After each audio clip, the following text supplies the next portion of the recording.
Hey guys, press the bell, Comic Book University, and Inhumans #2, and I'm so sick. I'm not even paying attention what I'm doing here. Inhumans episode 3, yeah, because I'm really paying a whole lot of attention, right? Anyways, look, I didn't even put up a picture. I'm so freaking exhausted. It's ridiculous. Anyway, I just got finished watching this puppy, and it's pretty good. I can see where people are going to complain, but and that's not me. I'm not one of them. May have said I'm kind of hooked here. You would have figured that the first two episodes, these are the ones that were supposed to actually play in the IMAX theater. You'd figure they were supposed to be the best ones. No. I actually like this episode better than I like the first two episodes. You know, that the ones that played in the IMAX. This was good. I think that it's got its groove early. It's got its groove. There's still many problems.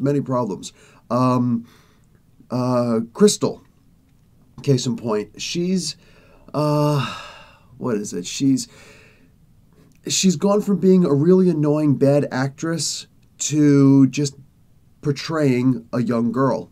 You know, there are a lot of things, like especially when you're an older guy, you're going to see a younger girl do something where it's just like, dude, you're so stupid. Oh my God, you're so dumb. But to her, we're dumb. You know what I'm saying? Like, that's just welcome to the world, baby.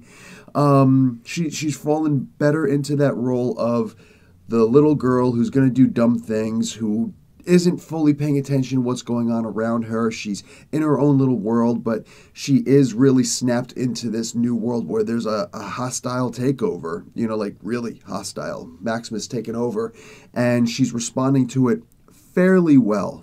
She's still laying down, she's still listening to music and hoking around and whatnot, whatever. But the last two episodes, I did not like her at all. It's just horrible acting, whatever. Here, no, it didn't change quickly, but it fairly quickly changed into just the annoying young girl. With Gorgon, Gorgon's funny. First off, the Hawaiian guys who are around him are awesome. They're surprisingly really good actors for people who have like no names. You know, like they're really good in this. My question is, why were they so quickly willing to follow him? Especially when you know, Gorgon's talking to them like, listen, you guys used to be soldiers, 2 tours in some, you know, war someplace.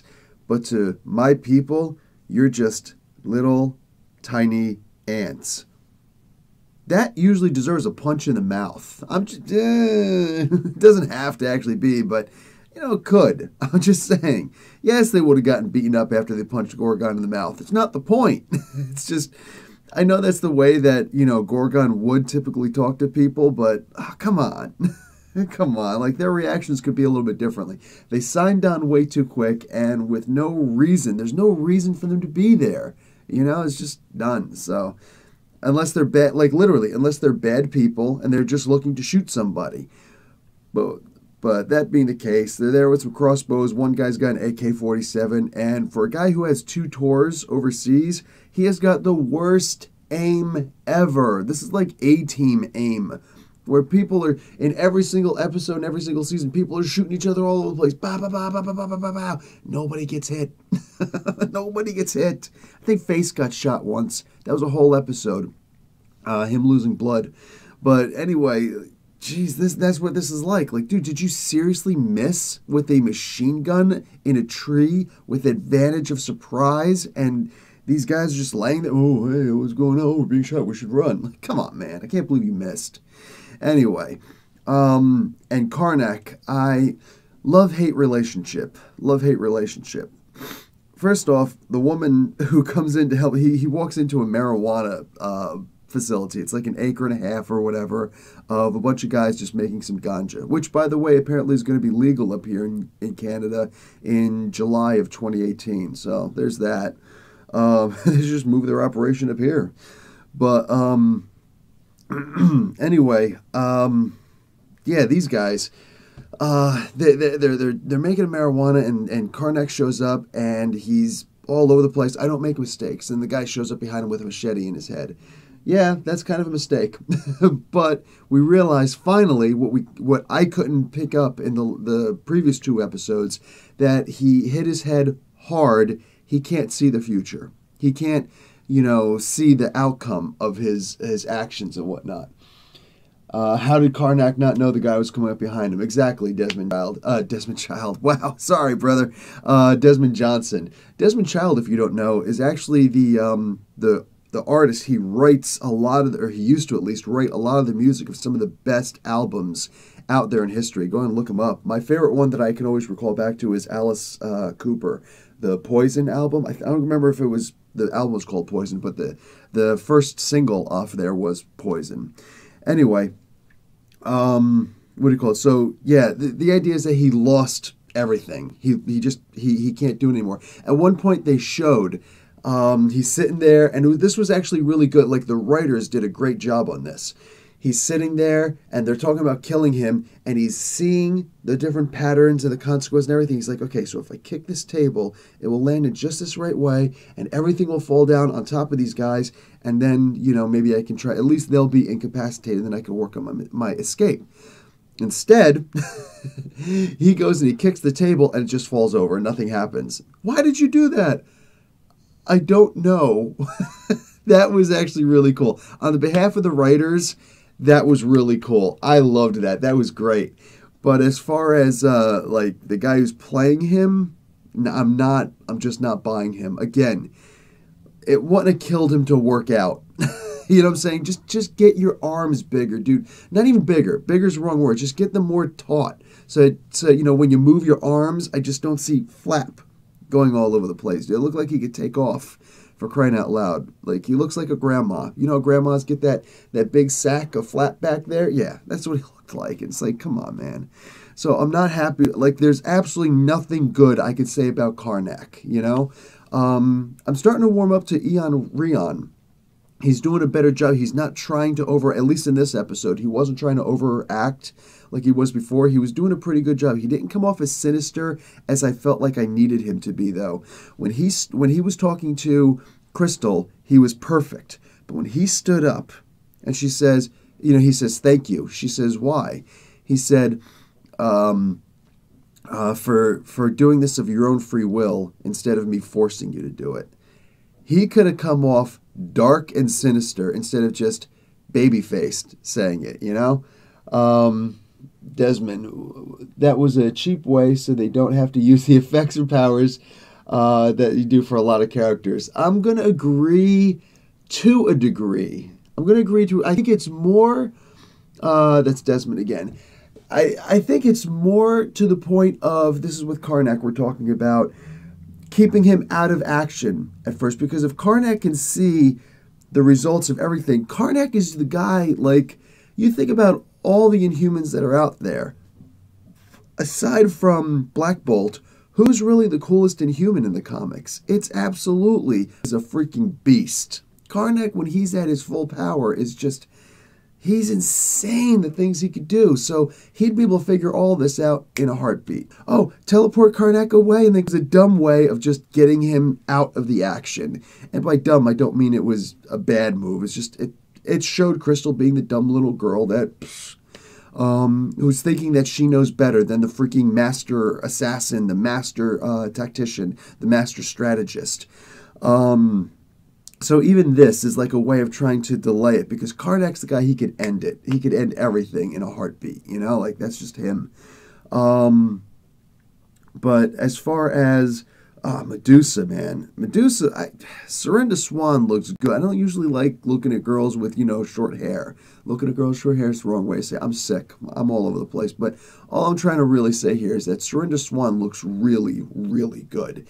And it helps a lot that she's really good in acting. Like, she's so good in this. She just owned Towards the end, it got a little bit weird, but that might just be the writers more than anything else. I should have redone my tea before I came in here. Sorry. But, what do you call it?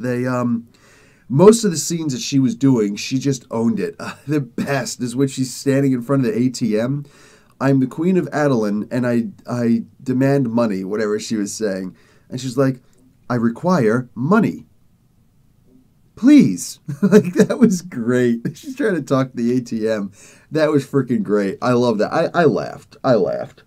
What do you call it? What else? Mortis. Holy crap. Holy crap. This Cat Mortis shows up, and at first, he looked great. He just looked like he comes out, and he's just standing there, and he comes walking forward, and he doesn't really say too much. And I'm like, wow, like with his voice and everything, it was done so well. So well. Desmond, let me get to that in a hot minute.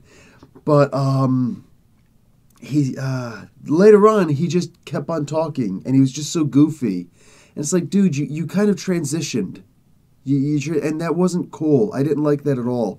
Either he stays dark and the whole idea that, like, no, not Mortis. He's not a soldier. He's just death. I'm sitting there thinking, dude, this guy better be scary. This guy, because you just set something up here. That should be scary. And he comes out like, whoa, okay, yeah, this is pretty good for a TV budget. This is pretty scary. Dude just comes out like that. You can't tell me. You can't tell me that wouldn't look like a good B horror movie. This guy just coming out and walking around with the eyes and the mask and all that stuff. That would look great, like one of those old slasher film styles. It looked good to me. But then he just starts, hey, like, can't you move all the stuff? Oh, You just changed him. Why did you do that? Either keep him as the one and he's just silly, or keep him as the dark, and I personally would have preferred the dark. I personally would have preferred the dark. Hey, listen, I don't want to be here. All right? It's like, dude, don't move your hands. Don't move your hands. Just be that guy who's just, you're intense. We can't see your face. We don't even know if you've got a face. You're an Inhuman. You could be anything. That's freaking scary. And when he finally uses his power, it looked good. It looked good, I would have liked to have seen a better result, but whatever. It was fine. It looked better than the girl who was just like, I'm going to take all this time to make a path, blah, blah, blah. And really, it's just like a bunch of plants going, eh. Like, what was that? So, Desmond asks about, hey, Dick Fillmore, what's up, brother? That's exactly what you said to me. Oh my God, none of us sleep. So Desmond says, how long do you think it will take for her to regrow her hair? She should be able to make her hair regrow, not instantly, but a whole lot faster than that. Plus, like I said, in the first 2 episodes, she could still control her hair, whether it's attached to her head or not. It's psychic, it's just that bond, that rapport. Like, it might go beyond her hair, but for all we know, just it is her hair, whether it's attached or not, because there was a comic, I think that it was Silent War, that 6-issue miniseries, where limited series, where where Maximus did cut off her hair, and she was still able to control it, So I don't know. I would have expected to see something like that, but whatever. Like, one thing that I did find was interesting. Again, this goes back to her acting chops, man. There's a part where she breaks into that mansion, that nice manor, and she's just laying down and she eats the apple. Oh, I'm so hungry. It's like, it shows she's got some serious road wear going, And then she she lays down the bed. She takes them up. I'm like, dude, go take a hot shower, whatever you got to do, like, because your day doesn't end, like, you still got to find your king, lady, your queen. You got to find the king. The queen's the most important. Well, she's not the most important, but she's the most powerful piece on the chessboard, right? She's got to be everywhere. And you look at that, that's what we're doing here. She's everywhere. Maximus, Black Bolt, he's barely moving, but his moves are very critical, right? He found another Inhuman. He found that one Hawaiian dude. That dude was awesome. Just really quick with Medusa, that scene where she's looking in the mirror and she's like, with her head, feeling her hair, and she just like, she takes that moment to like soak it in, like, that son of a bitch, he cut my hair off.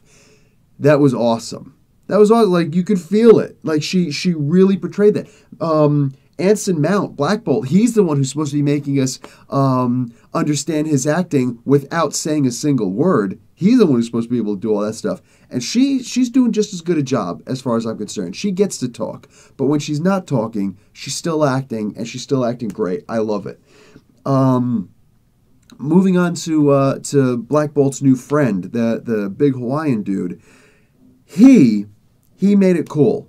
Because I'm sitting there wondering, like, why is he going to join? Oh, did these guys from California, these guys who are going to be trying to study these Inhumans, did they say for that dude to kill Black Bolt? No, apparently he said to help Black Bolt. Okay, it took a while for me to get, because they really did play that off well, and that's exactly what they were going for. So I bought it. I ate that up. That was no worry there. Later on, when he says, like, it got me, he's like, when Black Bolt says, like, you, me, why are you helping me, like that? And the guy says, because we're Hawaiian, we help family. Like, damn, this reminds me of Lilo and Stitch. Ohana means family, and family means no one gets left behind. Dude, we just had a Lilo and Stitch movie on here. I'm ready to start hearing Hawaiian roller coaster. Right? Yeah, I'm going to try and sing with my voice right now. This was good.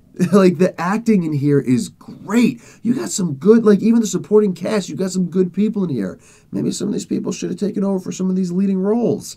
The fight with Oren and, I think that was Oren. I actually can't remember what her name is. I think it's Oren. Anyway, and Gorgon was okay. Let's go for water this time.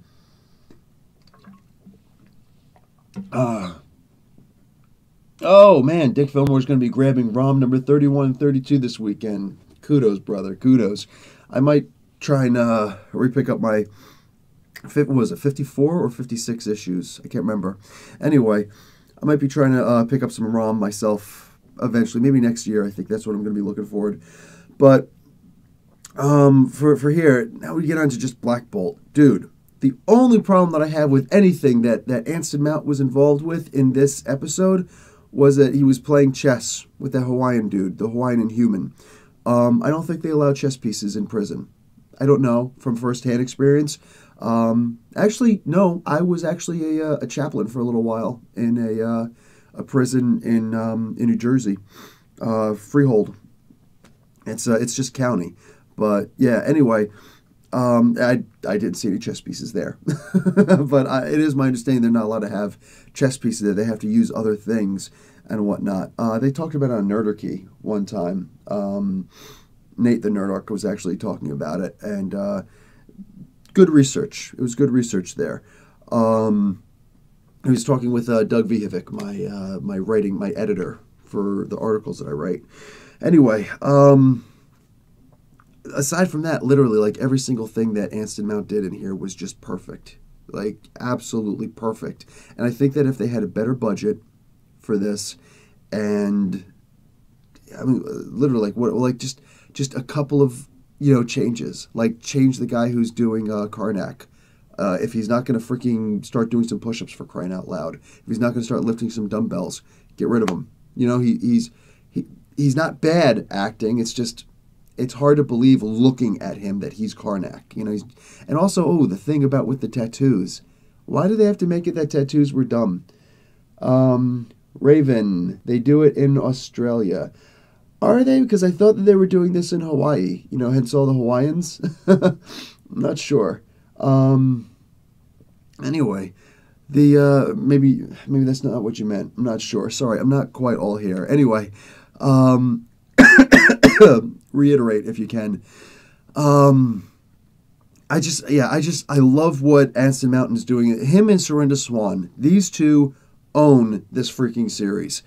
So, yeah, come on. I want to see some Agents of S.h.i.e.L.D. by the end of this, if at all possible. I want to see these guys show up a little bit or something to that effect when these guys are in space in Agents of S.h.i.e.L.D. I really do want to see the crossover. And I know that this has gotten a lot of bad reviews. We found it. Yeah. Marvel has a bar up like this. So if they get something that is decent, or mediocre, or in my opinion with this case, just a bit above that. Like, I don't expect to see much more than this on any TV show that I watch. Name me a TV show that you like. I've watched Fringe. Fringe was awesome. Fringe was an incredible. It seemed like it was pretty damn high budget, and that's the only thing I could think of that had better, everything in this. There's also the other one that I didn't really watch with the two brothers in the car. The kid from Seventh Heaven is playing in it. They're chasing demons all the time. Anyway, that one apparently also. But like, honestly, like when you watch Firefly, did Firefly really have better graphics than this? I don't think so. Buffy the Vampire Slayer, you name it. Like this doesn't have any worse graphics than anything else as far as I'm concerned. I think this is good, and I'm genuinely enjoying this. I'm having fun. You need a hot toddy, Professor. Oh, I know what a hot toddy is from Dennis Leary. The one book I read, his one book where he was Dr. Dennis Leary. Life Sucks or something like that. America Sucks. Can't remember what it was. Something about sucking. Anyway, yeah, that's the shot of whiskey or something like that. Raven clarifies, sorry, they allow chess pieces in Australian jails. Oh, I didn't know that. Okay. I did not know that. So, I'm sure they allow it in a lot of places, like in Finland and Denmark and all those places. There are a lot places where they're actually looking to reform criminals as opposed to simply penalize criminals. So, yeah. I'm just going to leave it at that. So, yeah, I don't have any problem with this. Wow, already 22 minutes? Jeez. I don't have any problems with this TV show. I'm really enjoying it. I'm having a lot of fun watching this. I'm genuinely looking forward to seeing it every Friday night. It's good stuff. That being said, podcast tomorrow at 8 p.m. New York and Toronto time. And then on Monday, I'll be going live again, probably around 10:30, whatever, whenever I can, to review Gifted Episode 2. Yeah, those are two shows that I'm watching right now and reviewing. Anyway, guys, let me get this thing ready. And hopefully I'll be able to speak by then. Raven, you like this episode too? Awesome. Yeah, I'm having a lot of fun watching this. All right, guys. Thanks for sticking by. Professor Bill, Comic Book University. Class dismissed.